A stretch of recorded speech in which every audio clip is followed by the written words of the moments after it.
Hello, everybody, and welcome to the Health Wealth podcast. We have another episode for you this week with another guest again. So I'm joined by Natalie Bailey from the Confidence Mastery podcast. We're going to talk a lot of things today about exercise and fitness and mental health and how it all comes together. So Natalie, welcome to the show, and how are you? Thank you very much for having me. I'm very excited to be here. I'm very well, thank you. I'm a little tired, but I've told you that. I won't bore the listeners with why I'm tired. Yeah. I am very excited to be here and talk all things health with you. It's a massive, massive part of my life, and Awesome. it's something that I just preach about. That's brilliant. Same here. So give us a little bit of background on yourself first. How long have I got?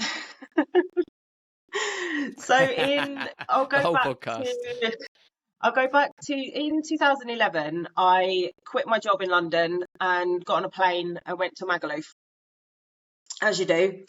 And I did 4 years there of that whole 24-hour party lifestyle. You can imagine the wildness of what life was like then.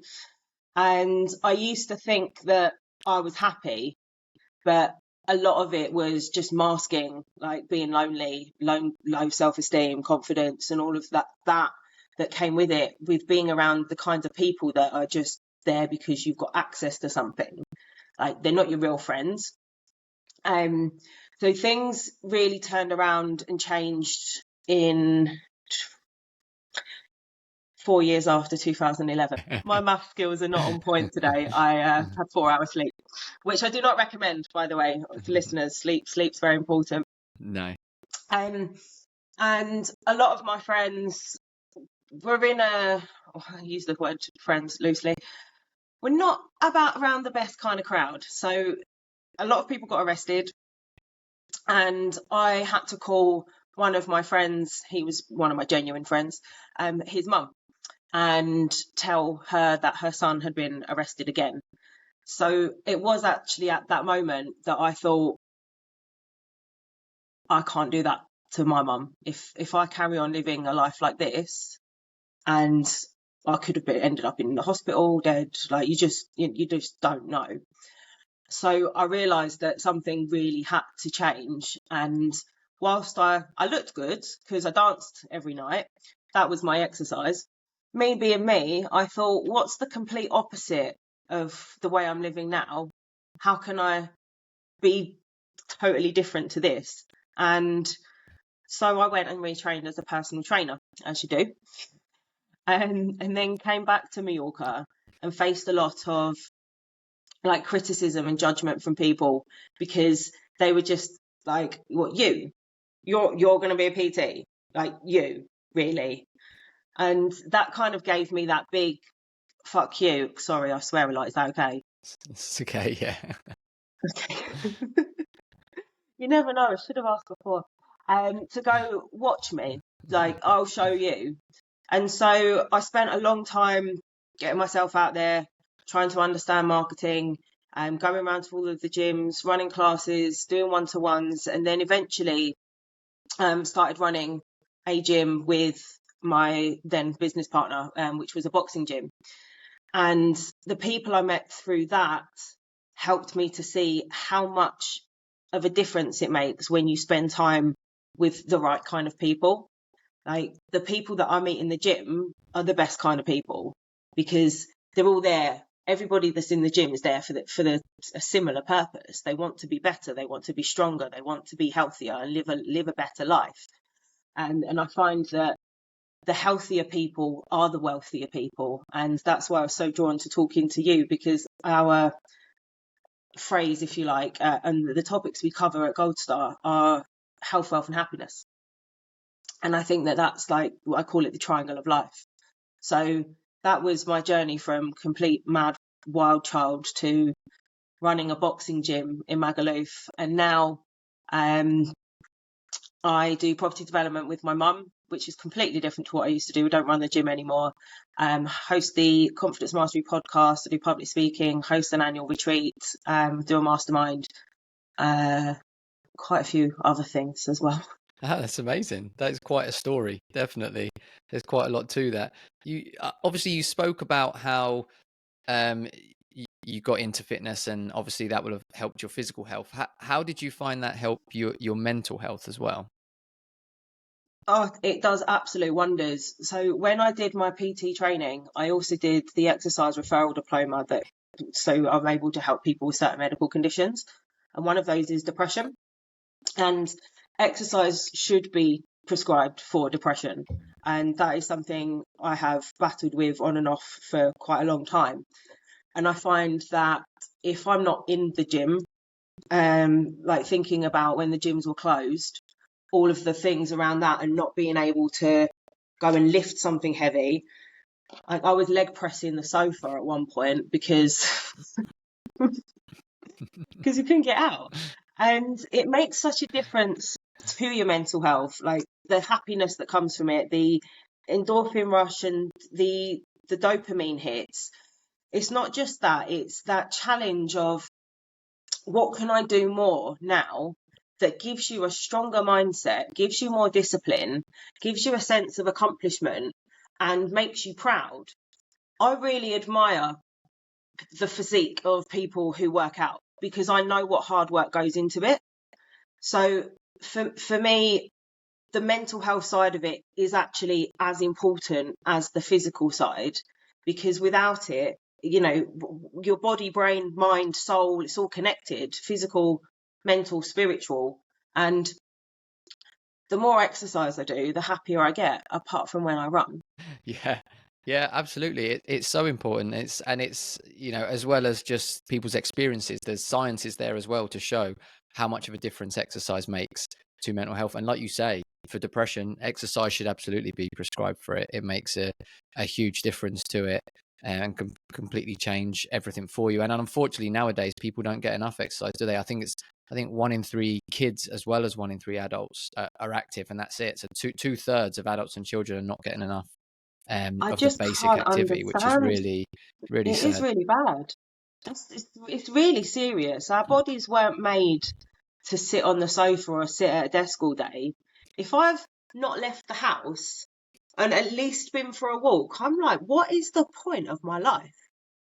The world is such a big place to explore and to experience. I love to hike, and like living in Mallorca, I go to the beach and walk along the beach and put my feet in the sea. And I'm really grateful that I'm able to do that because it helps to ground me and get that right energy flow and know that I'm doing good things for myself, which then enables me to be a better person to the other people in my life. Rather than being and I will say Yeah, it, I can be fattest, and I'm not going to be a fat slob sitting about on the sofa watching shite, eating rubbish, because it makes you feel bad. All of those people that yeah, are overweight and don't move and they're not active, they're not happy, and they don't have a richness of life that the rest of us that do move have, because they're not experiencing all that life has to offer. That's not just about them being lazy. They're actually genuinely missing out on stuff, and that makes me sad. yeah. Yeah, you're completely right. Then they're not able to do it. If you're massively overweight, you're not able to be as mobile. You can't just go and do something. You know, like you and me. If someone says, "Oh, do you want to come and do this?" We could just say, "Yeah." But you know, for people that are morbidly obese, you know, they can't do that.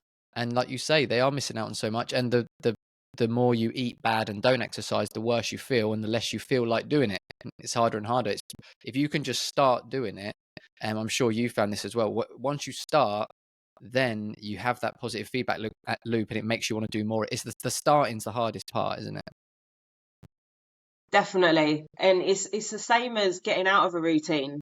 Once you've got into one and then people slip off. I was having a call with somebody today and they said that they'd stopped doing something because of the first lockdown. I was like, that was 3 years ago.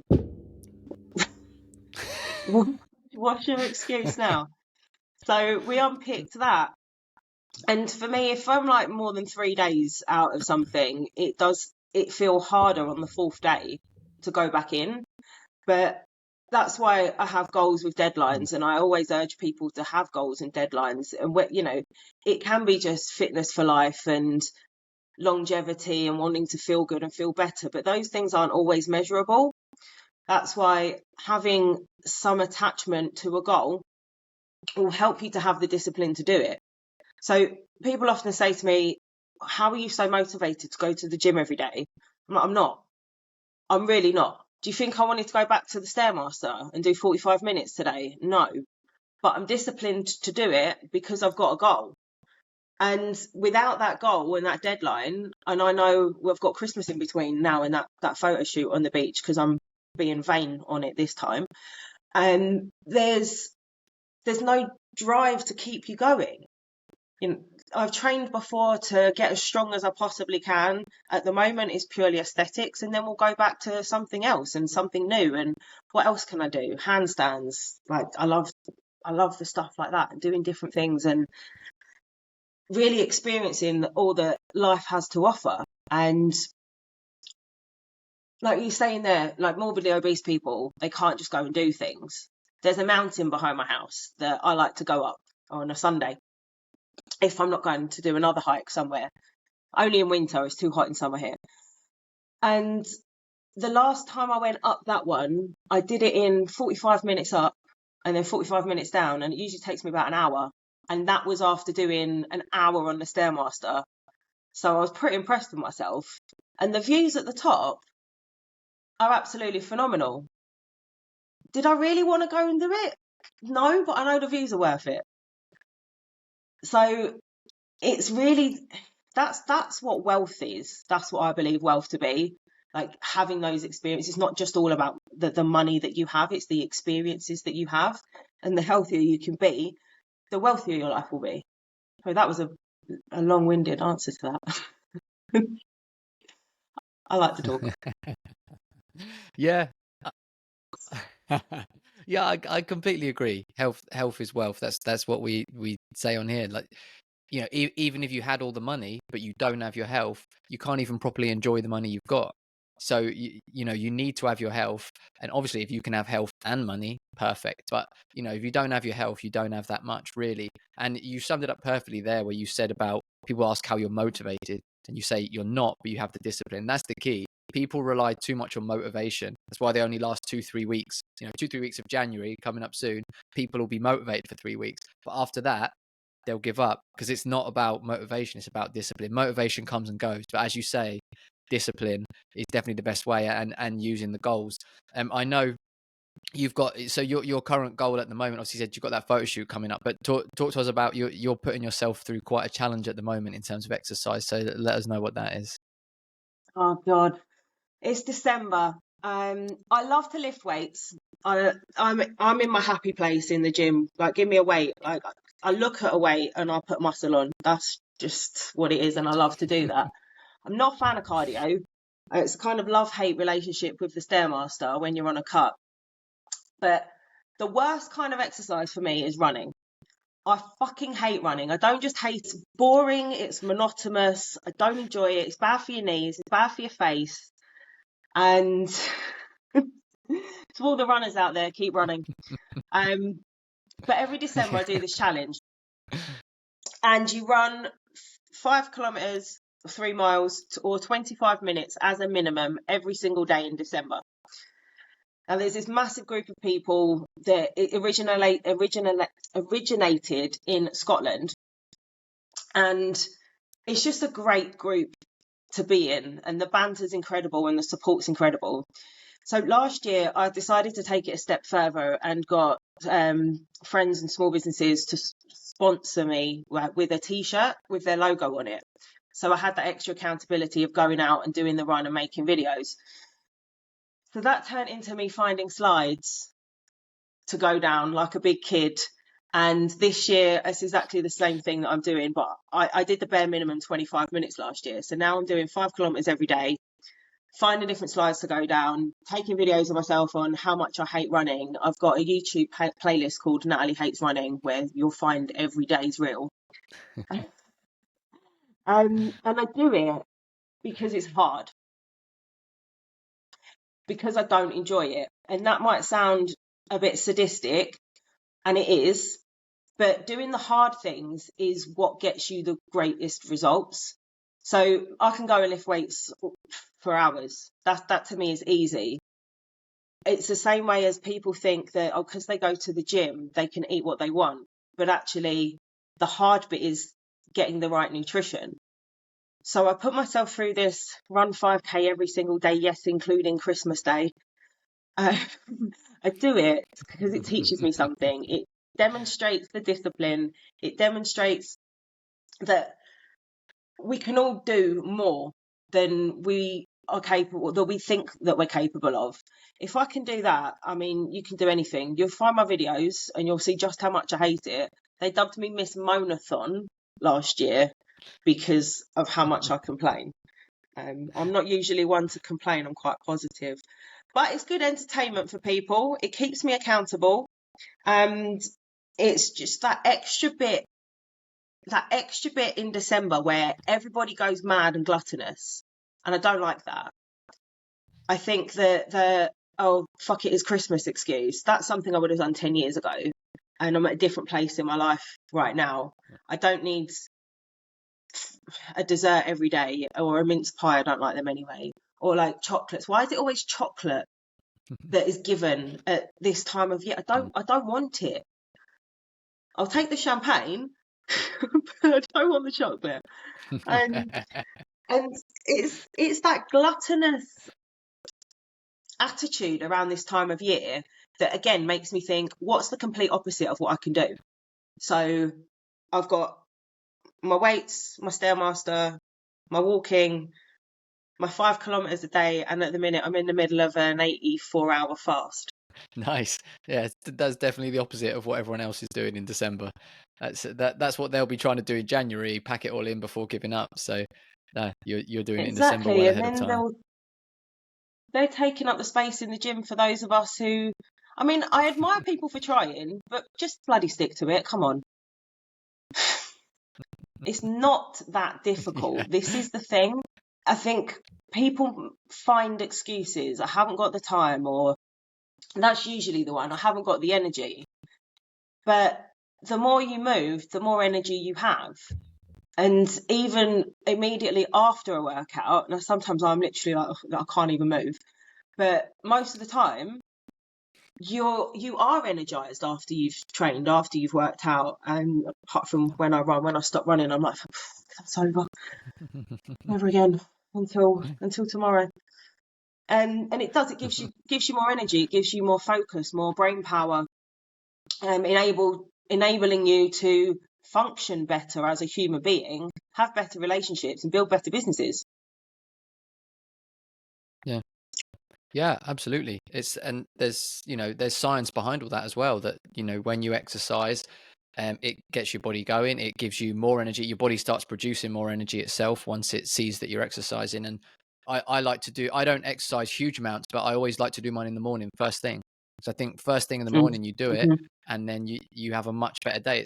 It sets you up, as you say, you feel so much better. I mean, obviously I know you said you hate running, so maybe sometimes afterwards you regret it, but the majority of the time when you exercise, you never regret it afterwards. So you're always happy that you did it. I don't regret running. I just hate it in the moment. I'm always pleased with myself for having done it, because if I can do that, I can do anything. I can turn my hand to anything. And it's, like I say, doing those hard things that give you the most joy, ultimately, because you have accomplished something. So like applying it to your business, some of the hardest stuff, it's like being visible and having the confidence in yourself to put yourself out there to share your message. You know how many people say, oh, I wish I could do what you do. I wish I could have a podcast, or and then they make excuses. I just don't have the confidence for it. But if you put some effort into it and you give it some intention, it starts to become easier. Some things are really, really simple, but they're not always easy. And if you want a healthy, wealthy and happy life, you have to do the hard things and not live in regret. Can you imagine getting to the end of your life being incredibly unhealthy, on a load of drugs from Big Pharma, and having realised that you've missed out on so much of the world? Yeah, that's going to be a sad way to go. Yeah, and I don't want that for myself. I don't want that for anybody listening. And you don't have to do what I do. Go and find something you enjoy. Like this will make you laugh. In summer, I bought some roller skates. Skates. Yeah, the one with 4 quads. And I'm so bad at it, but it's so funny because I'm so bad at it. It just makes me laugh. And that's a new skill to learn. And you can do that for free. You can walk, you know, dance, do whatever you want. Do something that gets your body moving, and your life will just start to become better. Like, you just tend to then have, I think, better relationships with people because you're not miserable all the time. Yeah, I completely agree. Like you were saying earlier, you know, nothing worth doing will be easy. You know, the best things that you can achieve will be hard, and that's where you learn the most about yourself. You know, you look at, you know, diamonds are, people talk about, you know, diamonds are formed under pressure. You know, your immune system becomes stronger when it's exposed to stress. You as a person, if you train harder, you're going to get stronger, and it's the same with everything in life. The more you push yourself, the better results you get, and the better you'll feel and the better you'll come out of it. And unfortunately, I think as society, we've become, I mean, I suppose it's probably always been a bit of a human trait that we look for the easiest route. But I think in society, now that everything is so easy and accessible, it's become even worse that we're always just looking for the lazy, easy route, and people don't want to push themselves. I've started, I mean, I love to cook. There was a couple of things that I was thinking while you were saying that. But I love to cook. I'm not lazy when it comes to that. I enjoy the creativity of it. I just hate washing up, which is why fasting is great, because you don't have to wash up, but then you don't get to eat. True. But I've been looking at the ingredients on the products in the supermarkets, and there's just so much crap in them that we do not need. I make bread from scratch. I make sauces from scratch. I make, you know, it's really not difficult. No one, like, my grandparents taught me how to bake. No one taught me how to cook how I do. It's just something that's part of my creativity in my own brain. And it's, okay, let me try this, let me try that. And if you make something fun, you're more likely to want to do it again. And who doesn't like eating great food? I would much rather, I mean, I do love pizza, but I would much rather eat something that I've cooked from scratch and I know is going to taste great than go out to a restaurant that I know is going to serve me substandard food that is probably full of crap. They're poisoning us in the food that we eat. So, you know, learn to cook. Yeah. I get a bit angry about that, and all of the shit they put in the food, the stuff they do to the air, the stuff that all the drugs they push out, which is rich coming from me from 4 years of Magaluf. But you have to look at the bigger picture in the world and see what kind of world you want to create for yourself, and put yourself first, even if you have a family, because by doing that, you are becoming a better member of your family because you have more energy, more health, more wealth for them, and then you're able to do more with them. So being a bit selfish every now and then is a good thing to do. It took me a very long time to make somebody realise that, and now they just get it. It's like, what time are you going to the gym today? Not you went yesterday. Yeah, well, that was yesterday. Yeah.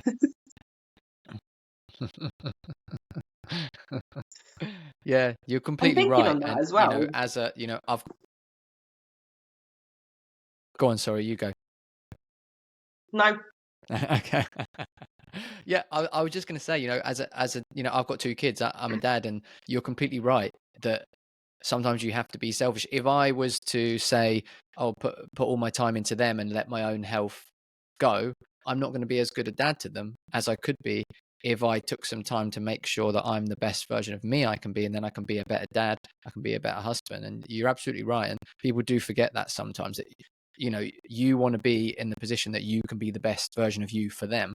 So it's, you know, it's selfish, but it's not selfish because you're going to be able to do better for them. Exactly. And you're also demonstrating good skills and helping your children to have a healthier life. There's not like I don't personally want children. I don't like the world that we live in, and that's a decision I made very young. But if I did, I would want to show them the best way to be and live in the world, and be a pillar of an example. of something that's good or something that's great. And that's what I do with the way that I live my life anyway, with my people that are in my world and that I can help, and do that by leading from the front and demonstrating the stuff that you have to do and the difficult bits. Because when people see that, they pick up on it. They start to want to do more themselves. So whether that is just children of the future, whether that is to the children or to other people, other adults, if you can demonstrate a better way of living, you'll level up, and the people around you should want to level up as well. And if they don't, then don't be scared about leaving people behind. I'm not saying go and cut off ties with everybody, but there are some people that, like my friends in Magaluf, they weren't there for me. Whereas the people that are in my circle now, they're supportive. They want me to do well. They want to see me succeed and cheer me on with my running videos and everything like that. And that helps you become a stronger person, all in all. Yeah, completely. You're absolutely right. And they say you're the sum of the 5 people closest to you. So you have to be careful who you have around you, because if you have negative people around you, they'll pull you down.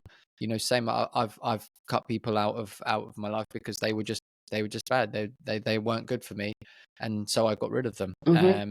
And then you want to find positive people around you that you can pull each other up, and they'll pull you up, you'll pull them up. And like you said about an example, people say about kids don't do as you say, they do as they see, so that they will copy what you do. So if you're telling them things but you're not doing it, they won't. Obviously we're big on nutrition here, and I talk to my boys about food, and we get them cooking with us, and I explain to them why we eat like this, what's healthy, what's not, because as you say, I want to teach them, because out in the world there's a whole lot of rubbish that's going to pollute everyone's mind. So we need to be the best example we can be.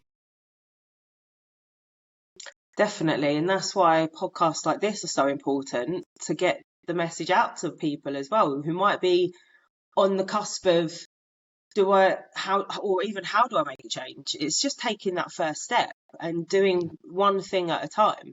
You don't have to completely change everything all in one go, because that can become overwhelming. But just by taking those small steps into, okay, what's one thing I could change today? If you're only walking 4,000 steps a day, you don't have to go up to 10,000. Just try an extra 6 to get to 6,000. Just those little things that start to add up. Have one, I can't remember the stats on it, but if you ate an extra Snickers every day over the year, the weight that you'd put on isn't worth the taste of the chocolate. Yeah, absolutely. Things add up, don't they? It's just, I think, funnily enough, our most recent episode we've done is a deep dive into diabetes, and one of the things that was found about diabetes in research was that a guy, I think his name was George Campbell, basically found that eating a certain amount of sugar is what will give you diabetes over a 20-year period. I think it's just under 100 grams of sugar per day will give you diabetes over 20 years. And so that's just an example of how things happen over time. So that's a negative one, but if you're making small positive changes each day, it's going to add up to a big difference. It does all add up. And when you start to slowly change things, and eventually you're eating 80% like real food, not processed rubbish out of a bag, you'll find that you enjoy that food more than the processed stuff. And it makes such a difference. Like the flavors, for one thing, there's nothing better than a really well cooked, nutritious meal that is cooked with. I love to cook with love. Put some love into it, and it tastes better. I'm sure that's an old Italian saying. But just make small steps every day to be that little bit better, that little bit healthier, so that you're not overwhelmed with everything. If you completely change everything overnight, the chances of success are like winning the lottery. You're just not going to stick to it. It's those incremental habits and habit stacking like James Clear talks about in Atomic Habits. So, you get up out of bed in the morning, you clean your teeth. That's just a habit. And that's something that is ingrained into you to do. So now me going to the gym, it's a habit, and it's a good habit. But if you aren't capable of doing that at the moment, add in going out for a 10-minute walk in the morning after you've cleaned your teeth, or run up and down your stairs 4 or 5 times. Just those little things that do start to add up. I used to tell people to do squats whilst they're cleaning their teeth, because it's a 2-minute job. You can see how many squats you can do in 2 minutes while you're cleaning your teeth. Yeah, it's that's it. It's the little things and the little changes, and they soon add up to big ones. There's again another study where they did 2 groups of people, and one of them did 30 minutes of exercise in a day, and the other ones, over like an 8-hour period of, like, at work, they did 1 minute. Oh no, it must have been across the whole day. They did like 1 minute at a time of exercise. The others did it in one big thing, and the ones that did it 1 minute at a time, like every half hour, actually ended up getting more benefit than the other people did. So you haven't got to, if you want to go to the gym for 3 hours, that's great, you can do. But also, if you just want to do a quick 5 minutes in the morning, 5 minutes in the evening, you're going to get benefit, and then you can build up from there. And as you say, it's just little steps, get you going, get the momentum, and then from there you'll find it pretty easy and quite natural just to keep going. Yeah, movement, that it's so underrated. Like keeping a track of how much you move a day. I got an Aura ring to track everything, and it fascinates me that I can go from London to here in Mallorca and do less than 6,000 steps. When you think I've flown to another country and I've only done 6,000 steps. And then wearing it on your hand. Now, I'm not into AI, I'm not into tracking, I'm not into what the whole world agenda's doing with all the digital ID and all of that, but I do like a bit of health stats. So bear with me. When I got the ring and I was looking at my sleep, how much I move, even just moving to a slightly bigger house, I can do 8,000 steps around my house quite easily because I don't sit still. So between every call, I'll be up and down the stairs and I'm walking around and from here, there and everywhere. And the low intensity, steady stuff, I know that that's not the acronym stuff at the end, and I should know that being a PT. It really adds up. It doesn't have to be all high impact, high intensity things like that. It's just movement and getting up and moving your body. If I sit still for too long, no, I can't. I just can't. It's a good problem to have, that you can't sit still. Yeah, it's about movement, like you say. You go back hundreds of years, and humans kept themselves in good shape and healthy they didn't have gyms and things, and they just moved. They were active. Again, another study they did a while back on African tribes, where they were saying that they're in good shape and healthy because they're always moving. They don't sit down for as long as we do. But they measured it, and they sat down for the same amount of time as the average American, but they would only sit for 20 minutes at a time. Then they'd be up and moving. And that was the difference. They're just moving in between. Yeah, that sounds like me. I watched a series recently that you'll probably find interesting. It's called The Blue Zones. And it's about these different parts of the world that have the highest percentage of people over 100, and the way they live their lives and their diets and their movement. And like I can't remember exactly where this one was, but you've got these 100-year-old people sitting on the floor, getting up and down, moving, gardening, living really healthy lives, not even looking anywhere near what you might imagine a 100-year-old American to look like. And that was really bad.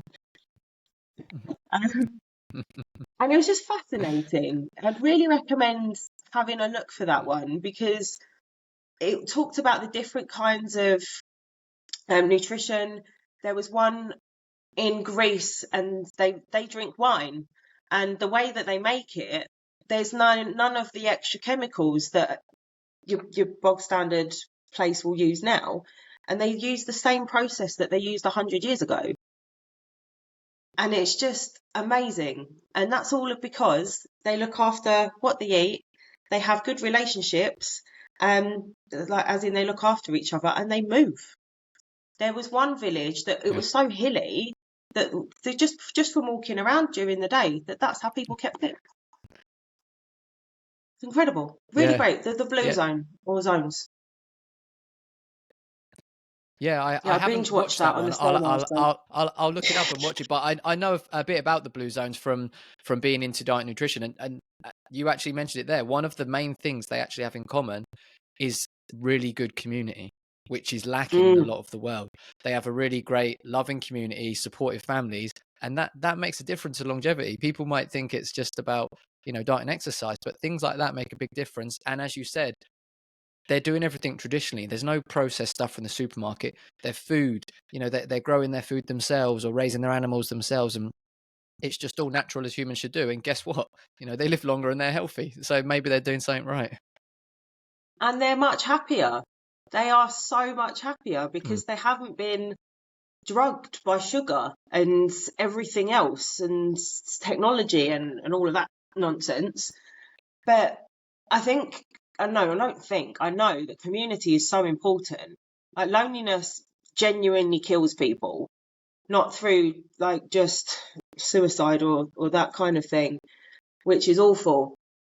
When I first got into property and got back into coaching after closing the gym, I was looking up messaging and looking at why people weren't achieving what they wanted to achieve, going to all of these different property training things, and there's something missing here. And a lot of people lack in confidence, and they lack in confidence in meeting new people and then implementing what they're taught because they're worried about the fear of judgment. And then therefore they're not building great connection with other people. And then there's a massive loneliness problem because of that low self-esteem and that fear of judgment. So when I first started looking at this, bear in mind this was 2017, there were 9 million people in the UK that said that spoke out about being lonely, and in whatever the survey was. Now, well, actually, the last time I looked, I think was last year, it was at 27 million people. And this is just the UK alone. Wow. Bear in mind, the UK population, I think, 65 million. So that's a third, nearly. And that's only the people that have said about it. Now, if you can go from 9 to 27 in the space of 5 years, what on earth are we doing by shutting the world down, keeping people apart, and forcing them to not be healthy? Why not tell people to get outside and exercise and eat well and connect with people? There was also a series on, I think it was Channel 4, where they put young children in with elderly people in a care home. And their health, the health of the elderly people improved from the kids being around. And that was fascinating. And it gives them joy, it gives them life because there's young life around. And it's, again, that connection, and they feel a sense of purpose. So when you are part of a good community, it does make a massive difference. You do become happier, you do become healthier, and life just all around becomes better. We have this message, better together. People need people. As you've already said about the tribes, like human beings, we come from tribes. We're meant to be together. We're not supposed to be apart on Zoom all day, every day. I know we're doing this remotely, but I'm sure one day we will meet in person because I like to meet people in person, So go and connect with people listening, please. It's really off the soapbox. Yeah, completely. It's great advice. We need to connect, and as I say, that community was so important. And you see it with I actually caught that program with the old people's home and the children, and it does make a difference because you see it a lot with a lot of people once they retire, and maybe their partner dies, or maybe they're still there but they've just retired, and they feel they don't have a purpose, they don't have anything to live for, they haven't got family around, their health just deteriorates. And they need something to live for. And as you say, in those communities, everyone has a job. It doesn't matter if you're 95, you'll be the person in the village for such and such, and everyone will come to you for that. And they have a role, they belong. And yeah, that community is so important. And it's sad that, nowadays in society, we're just being pushed to live our lives online. As you said, we need to get out, meet real people, and actually interact. I'm, kind of fortunate in my day job. My day job, I run a carpentry company, so I'm out every day and I'm meeting new people all the time. So that's kind of a benefit of it Right. that I have. But people who are, maybe working from home, or they're stuck in an office with the same 5 people, you need to get out there, meet more people, and make connections. Like you said, I think it's really, really important for our health. Yeah, and even if it's a new kind of activity, I recently, at the beginning of last summer, I joined a group here in Mallorca that's called Walk and Talk. So every other Sunday, we go on a different hike, a different walk, and there's people of all different nationalities, and we speak different languages, and it's just really nice. And some people come all the time, and some people don't. But it's, again, doing something outside of the norm. I didn't know anybody there. I went on my own and just talked to these people, and it's just nice. It's a different conversation to every other conversation that you might have. And we weren't made to just be inside on our own all the time. Like, it's just not how it's supposed to be. And it concerns me, like, for the future generations, where they're in their phones all of the time, their head in their phones, and they're not learning how to communicate. They're not learning how to connect or make eye contact with other people. And you've got a rise in mental health issues, depression and anxiety, because there's been fear-led propaganda going on. People have been forced apart, and all they're seeing is fear. So this is why people's mental health issues are coming out to the forefront, and people are speaking out about it more, but they're not doing the things that would make them better, like getting offline, doing the exercise, connecting with somebody, having a conversation. Like, go and talk to the lady in the supermarket. I refuse to use self-service checkouts because, like, there was an old boy in sorry, I know I do talk. There's an old boy in Sainsbury's near my mum, and I liked talking to him. Every single time I'd go in there, I would rather queue than have a machine with a camera in my face recording everything, whereas I can go and have a conversation with somebody in real life. And it is happening more and more. People are realising that we need that interconnection as humans. We are all connected. Whew. Yeah. Yeah, definitely. You're completely right. And even as you said, in shops, it's all self-service. Even I was in, obviously in supermarkets, they're trying to push it. And then I was in B&Q recently, and there was no checkouts whatsoever. You have to just scan it all yourself. No checkouts in this B&Q near me. And it's getting crazy. Like, as you say, they're pushing us apart, away from each other. And as you said, for kids, it is. I'm glad that I'm older now and I wasn't growing up in this time that they're growing up, because there's a lot of dangerous stuff out there. Social media, as you say, is really not good for the mental health of the children. No, it's not. And like the images that they're seeing as well, that most of it's not real. Now you're getting AI generated things that look kind of real, and it's just not reality. And then we wonder why people's mental health's on the decline. That's why I mean, I don't look at stuff like that, because I'll look in the mirror. Like, that's enough. Like, looking at stuff, real people for inspiration. Like I said earlier, I, I like to look at people not in a pervy way, but like when I'm in the gym, I think because of like my PT training and my background, I like to see people do well, and I will have a look at their form and admire their discipline and their physique and what they've created. And like, everyone says hello to each other in there because we see each other every day or nearly every day. And I think it's good to look for positive role models in real life.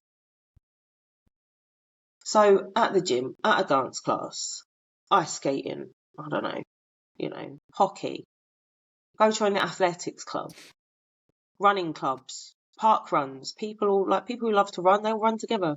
Yeah, because otherwise the kids. I mean, this is Yeah, I partly why I agree said I that. don't want children. You know, so it is just bringing that to the forefront of people's minds. Be a positive role model. Make the little changes, and overall, your life will become better. Don't buy into what was it? Is it Amazon Go shops where you just walk in and you put stuff in a bag and you walk out with it? Mm, How does that work? yeah, And yeah. Decathlon, you put the stuff in this box and it knows what it is. How does it know what it is? If I ever have a shop, I want that technology, because there's no way you can steal anything from there.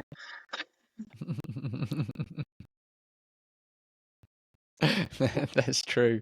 Yeah, it's all computerized and stuff, and soon you'll be able to go through life with basically no human interaction, and that's not a good thing, and it's not good for Scary. people, and it's sad to see. Yeah, we need to get back to having community, and in the places where they still have that, as we saw, as you mentioned earlier with the blue zones, places that still have that, they're much more healthy, they're much more happy, and they're living much longer, and that shows that that's what we should be doing. It's how humans have always lived until recent times. We've always lived like that. We've been outdoors lots. We've been in a community. We've been eating natural, real food, and now we've changed it. And look at what's happening. And all of a sudden, meat and butter are the bad things? Are you mad? Like, I know. oh, Couldn't I'll possibly really be go off on the one on that. couldn't possibly be the foods they've just Pardon? invented. Exactly. Yeah, I was gonna say it couldn't It's possibly like be you the were foods they've talking. just invented now the last few years. Exactly. If you look at the list of ingredients in food, it should just be banana, you know? Not all of these. Oh, makes me mad. It really does make me mad. But then sometimes I'm like, I really want a pizza. Everything in moderation, though. I think if you're, you can't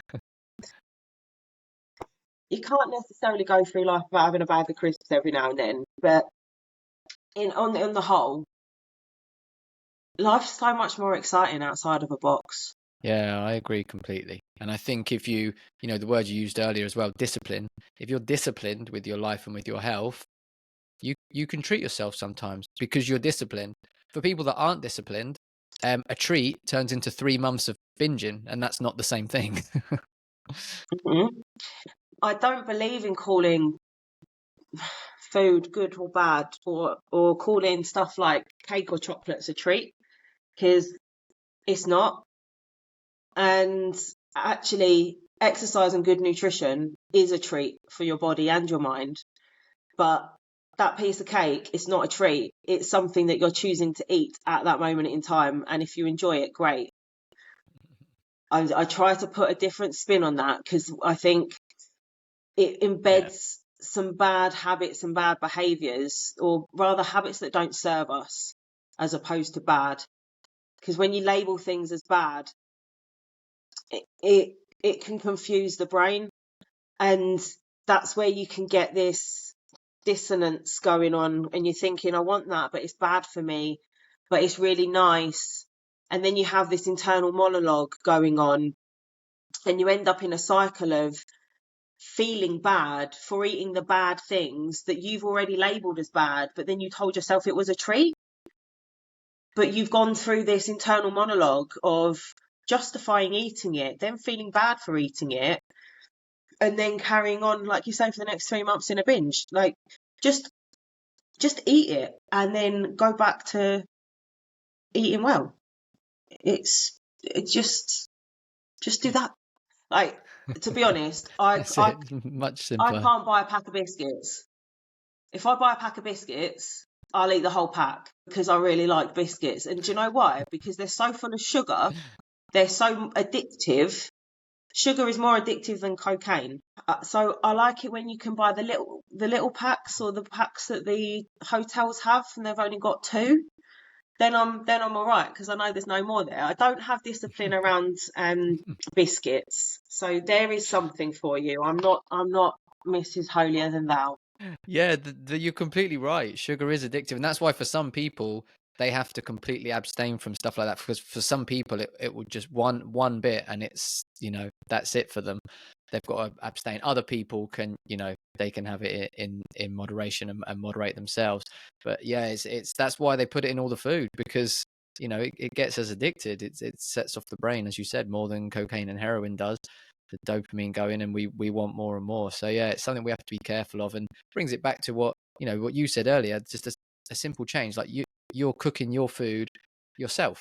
If you just cook it food from scratch yourself, that's going to make a huge difference to your health. Just that one thing, just being like, okay, I'm not going to eat processed rubbish, I'm going to cook myself, and that's going to make a massive difference to all of your health and make you feel so much better. And it tastes nicer when you season stuff. You don't need to eat chicken and broccoli and rice every day. You're not a bodybuilder, right? Get some nice herbs and spices, some chicken breast, some nice vegetables, some butter, stick it in a pan. Lovely. It doesn't have to be difficult. I think that's the other thing. People think that it takes so long, and it doesn't. It doesn't have to. No, not at all. I cook most of my meals in like 10 to 15 minutes. Like you say, it doesn't take long. It's simple, and you know what you're getting then. You know what's in it. And that makes a big difference, because when you're eating the stuff you bought at the supermarket, who knows what's in it? There's about 30 ingredients, and you probably know what 2 of them are, and the rest of them are just a guess. So you don't want to be eating that. Mm-hmm. I looked at the Heinz salad cream bottle, and it was 22% rapeseed oil. Rapeseed oil was made for engines, not human consumption. So I got a recipe, used olive oil, made my own, and it tasted nicer. It was lovely. Yeah, it was really, really nice. I agree. Like you said, the food you cook yourself does taste better. It does. You put that extra effort in, and there's even the scientific thing that actually your body, when you cook and you're actually smelling it before it's ready and you're cooking, your body actually starts to prepare for the food coming and the digestion. So you're actually even helping your digestion by cooking the food yourself as well. Now we're talking so much about food, you're making me hungry. Is it Friday morning yet? I don't get to cook until Friday. It is one of my favourite activities. Going? How far in? How far in am I? Yeah. 48 hours. 48 hours. 48 hours. Nice. How are you feeling? I've been really busy today, so I haven't really thought about it. When I have days like today, I often forget to eat anyway, even though I have a strict nutrition plan. And so I haven't really thought about it until we've started talking about cooking and smelling and all of that. But I'll be having an early night tonight in the hope that then tomorrow goes quickly. Not that I'm wishing my life away, but I really do like the refeed. Eggs and avocado. And the last time I did it, honestly, it tasted like the best eggs in the world. Like after 3 days of abstinence, it's like, give me all the goodness. So yeah, I'm looking forward to that. Yeah, definitely. Like you feel euphoric in the end. Have you ever done one? So I think the longest fast I'd done is 48 hours so far. I might do a longer one at some point. How did that make you feel? It was all right. How did that make you feel? I found it reasonably easy, to be honest, more than what people would think. The first day, I find you're hungrier the first day, but once you get to the second day, I felt pretty fine. I didn't really feel that hungry. Yeah, I'm like that, and now I know it's just one more day. What's one more day? I've already done 2, so I'm more than halfway. Am I halfway? I do Monday night to Friday morning, so I get 3 full days. Okay, that's good. Yeah. How often do you do that? Yeah, 3 or 4 times a year. It depends on, like, this was a real last minute one. Literally Monday night, I had my dinner and I was like, sod it, right, let's put this timer on. And then last night when I couldn't sleep at 3 o'clock in the morning, I'm thinking, why did I decide to do this? I'm hungry. Maybe that would make me go to sleep. And obviously I didn't eat. Put some sleep story on. And now I've had a busy day. I haven't thought about it. Tomorrow is also fairly busy. I'm one of the extra ones as well that still trains because I need to still move. I can't just not move. But I will be glad when it's over. But it's again that extra discipline, that little reset, the reset of the body, the cells, every level of everything. And then you just feel so much more powerful after the 72-hour ones. And so mine is like 84. I don't think I would want to do longer than that, to be honest, because it can, especially if you are busy, it can get to you a bit. Yeah, I It's like you think as just want to well lick with the butter in the fasting. fridge. Yeah, the majority of the benefits you get as well with the autophagy and things like that, they pretty much max out at 72 hours anyway, so you don't really need to go much longer. I wouldn't want to. I'm really looking forward to my eggs and avocado on Friday. It's only one more day. Is it bedtime yet? Well, listen, I will let you go. So you're busy. You've got plenty of things to do, and I'm talking about food too much. So yeah, apologies for that. But before you go, let everybody know where they can find you online if they want to watch your videos of you moaning about running or anything else. Where can people find you? I'm Natalie Arabella Bailey on all platforms. The YouTube channel is the same, but the playlist is Natalie Hates Running, where they all are. But they're all on Instagram, Facebook, LinkedIn. You can find me on my link tree / Natalie Arabella Bailey. That's got all the links and to the podcast and everything in there as well. So if you've got any questions or you just want to hear me moan, that's absolutely fine. Send them over. I'll happy to ask any questions to your lovely listeners. And thank you very much for having me. I've very much enjoyed this conversation, even though I'm now hungry. Thank you very much for coming. I've enjoyed it too, and we'll share all your links in the show notes so people can easily find you as well. And thanks again for coming and giving up your time for us today. Oh no, my absolute pleasure. Thank you very much, and thank you for listening. No problem. And thank you everyone else for being here and for listening. And we will see you again next week for another episode. And until then, let's get optimal together.